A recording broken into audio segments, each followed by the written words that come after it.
Assalamualaikum warahmatullahi wabarakatuh. Halo semua, perkenalkan aku Kaila Hartini dengan NIM 23080150033. Aku mahasiswa Fakultas Psikologi Universitas Muhammadiyah Profesor Dr. Hamka. Di video kali ini aku mau ajak kalian buat ngobrolin satu hal yang mungkin jarang kita sadari, tapi ternyata punya dampak besar buat kesehatan mental kita. Tapi sebelum itu, aku mau nanya satu hal sama kalian. Coba jawab jujur, kapan terakhir kali kalian benar-benar berhenti dan memperhatikan sesuatu yang indah? Bukan sekadar lihat sekilas terus lanjut scroll lagi, tapi benar-benar yang berhenti, merasakan dan menikmati sesuatu yang indah tersebut. Kalau kalian susah ingat kapan terakhir kali hal itu terjadi, tenang, itu bukan sebuah kebetulan, karena kita hidup di zaman yang bergerak luar biasa cepat. Menurut data dari Dimensage tahun 2025, rata-rata orang dewasa sekarang itu menghabiskan waktu hampir 7 jam per hari menatap layar, seperti laptop, HP, tab, TV, dan lainnya, di mana itu hampir separuh dari jam-jam kita bangun dalam sehari. Dan konten yang kita konsumsi itu berganti setiap 3-15 detik.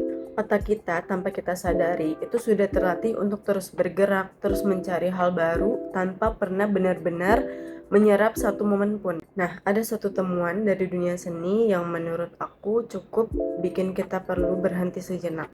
Peneliti J.K. Smith dan L.F. Smith itu pernah mengamati pengunjung yang ada di Metropolitan Museum of Art di New York, Amerika Serikat, yaitu salah satu museum seni paling bergengsi di dunia. Di sana mereka diam-diam mencatat berapa lama sih orang-orang itu benar-benar diam, berdiri, dan menatap sebuah lukisan. Dan hasilnya itu rata-rata hanya 27 detik untuk seseorang benar-benar berdiri menatap sebuah lukisan. 27 detik untuk karya yang mungkin butuh bertahun-tahun untuk diciptakan, karya yang mungkin sudah melewati ratusan tahun sejarah, dan seseorang menatapnya hanya kurang dari setengah menit. Yang bikin temuan ini makin kuat, penelitian lanjutan di tahun 2016 di Art Institute of Chicago itu menghasilkan angka yang hampir sama, yaitu 28 detik. Dua penelitian yang dilakukan di tahun yang berbeda dan di dua kota yang berbeda pula, tetapi hasilnya sama. Nah, disinilah psikologi positif punya sesuatu yang penting untuk kita bahas kali ini.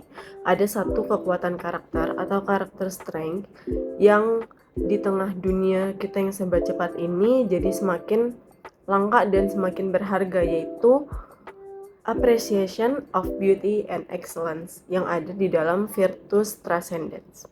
Di dalam bukunya yang berjudul Character Strength and Virtus, Peterson dan Seligman itu mengidentifikasi 24 karakter strength atau kekuatan-kekuatan karakter yang ada di dalam diri manusia dan berkontribusi pada kehidupan yang bermakna dan sejahtera.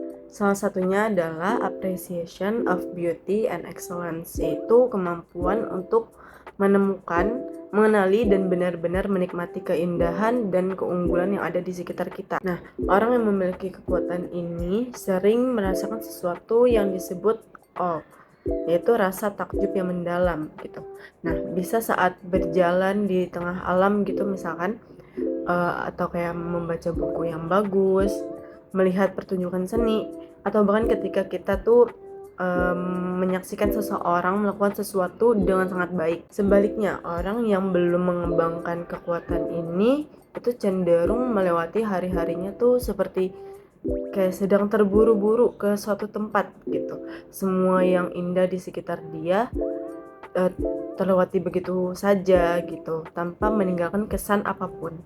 Dan penting untuk dipahami, ini bukan soal selera seni. Kalian gak harus suka lukisan atau musik klasik.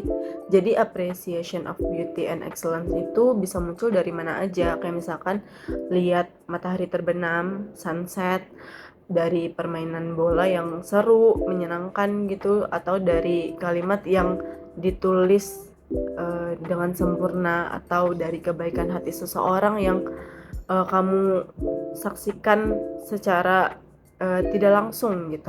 Mungkin nggak ada contoh yang lebih pas untuk menggambarkan kekuatan ini selain para pelukis besar dunia gitu.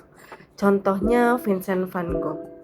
Mungkin bagi kebanyakan orang, langit malam itu adalah hal yang biasa gitu. Jadi kita lihat keluar, terus kita masuk ke dalam rumah lagi.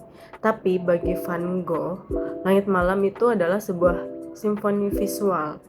Putaran bintang-bintang, cahaya bulan yang bergetar, desa yang tidur di bawahnya, semua itu ia tangkap dalam lukisannya yang berjudul The Starry Night. Dan story di balik lukisan tersebut, Van Gogh itu melukisnya itu bukan dari luar rumahnya, melainkan dari dalam rumah sakit jiwa tempatnya dirawat. Di tengah kondisinya yang paling gelap sekalipun, ia masih bisa melihat dan merasakan keindahan dari langit malam. Lalu yang kedua itu ada Claude Monet. Di usia tuanya, Monet itu didiagnosis katarak yang semakin parah. Penglihatannya itu makin kabur, warna-warna yang ia lihat juga semakin keruh gitu. Tapi dia tetap melukis. Seri lukisannya yang berjudul Water Lilies ia ciptakan itu justru di masa-masa tersebut. Ratusan lukisan kolam terata yang sama, tapi setiap kali ditangkap cahaya dan suasana yang berbeda. Karena bagi Monet, kolam itu tidak pernah benar-benar sama. Selalu ada sesuatu yang baru untuk dilihat, dirasakan, dan juga dikagumi. Inilah inti dari appreciation of beauty and excellence. Bukan soal kondisi luar yang sempurna, tapi soal kesempurnaan dari dalam diri untuk terus melihat apa yang indah. Lalu, kenapa kita perlu melatih kekuatan ini? Apa manfaatnya untuk kesehatan mental kita? Pertama, orang yang memiliki appreciation of beauty yang tinggi itu cenderung memiliki tingkat well-being yang lebih baik. Mereka lebih mudah merasa puas dan bahagia gitu, bukan karena hidup mereka sempurna, tapi karena mereka lebih pandai menemukan hal-hal baik di sekitar mereka. Kedua, kekuatan ini berkaitan erat dengan gratitude atau rasa syukur. Jadi, ketika kita bisa melihat keindahan dalam hal-hal kecil, kita otomatis bisa lebih mudah untuk bersyukur. Dan rasa syukur sendiri itu sudah terbukti secara ilmiah bisa mengurangi stres dan juga depresi. Ketiga, pengalaman awe atau rasa takjub yang muncul dari appreciation of beauty itu terbukti bisa menurunkan kadar sitokin inflamasi dalam tubuh, yang artinya baik juga untuk kesehatan fisik kita. Dan yang keempat, emosi yang muncul dari kekuatan ini seperti kagum, terinspirasi, dan terharu itu bisa mendorong kita untuk menjadi pribadi yang lebih baik. Peterson dan Seligman menyebutnya elevation atau perasaan yang bikin kita ingin berbuat sesuatu yang bermakna setelah menyaksikan sesuatu yang benar-benar indah atau mulia. Dan kabar baiknya, seperti karakter strength lainnya, appreciation of beauty and excellence ini bisa dilatih teman-teman. Ini bukan bakat yang cuma dimiliki oleh seniman atau penyair, melainkan ini adalah sebuah keterampilan. Peterson dan Seligman sendiri itu menyebutkan ada 3 jenis kebaikan yang bisa menjadi pintu masuk untuk melatih kekuatan ini. Yang pertama itu ada buka mata terhadap keindahan fisik. Ini sesuatu yang paling mudah untuk dimulai ya teman-teman. Jadi keindahan fisik bisa berupa pemandangan alam, musik, seni, atau bahkan desain bangunan di sekitar kita. Coba luangkan waktu tanpa HP, tanpa terburu-buru, hanya untuk benar-benar memperhatikan. Bukan hanya melihat, tapi sungguh-sungguh merasakan.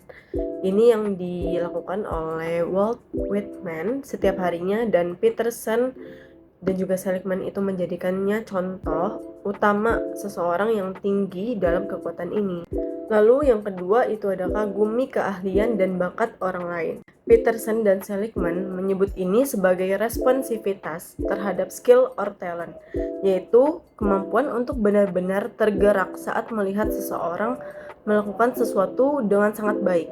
Bisa atlet, musisi, pengrajin, bahkan teman sekelas yang presentasinya luar biasa gitu. Kita bisa latih untuk berhenti dan berkata, wow, ini hebat gitu, dengan tulus, bukan sekadar basa-basi. Dan yang terakhir atau yang ketiga itu adalah perhatikan dan hargai kebaikan moral di sekitarmu. Peterson dan Seligman menyebutnya responsivitas terhadap virtue or moral goodness. Dan emosi yang muncul dari sini disebut elevation, yaitu rasa haru dan terinspirasi saat menyaksikan seseorang berbuat baik. Contohnya, di saat kita melihat seseorang yang menolong tanpa pamrih atau teman yang jujur di saat sulit, itu kita bisa berhenti sebentar dan rasakan, biarkan hal itu menyentuh kita, karena di saat itulah appreciation sedang bekerja.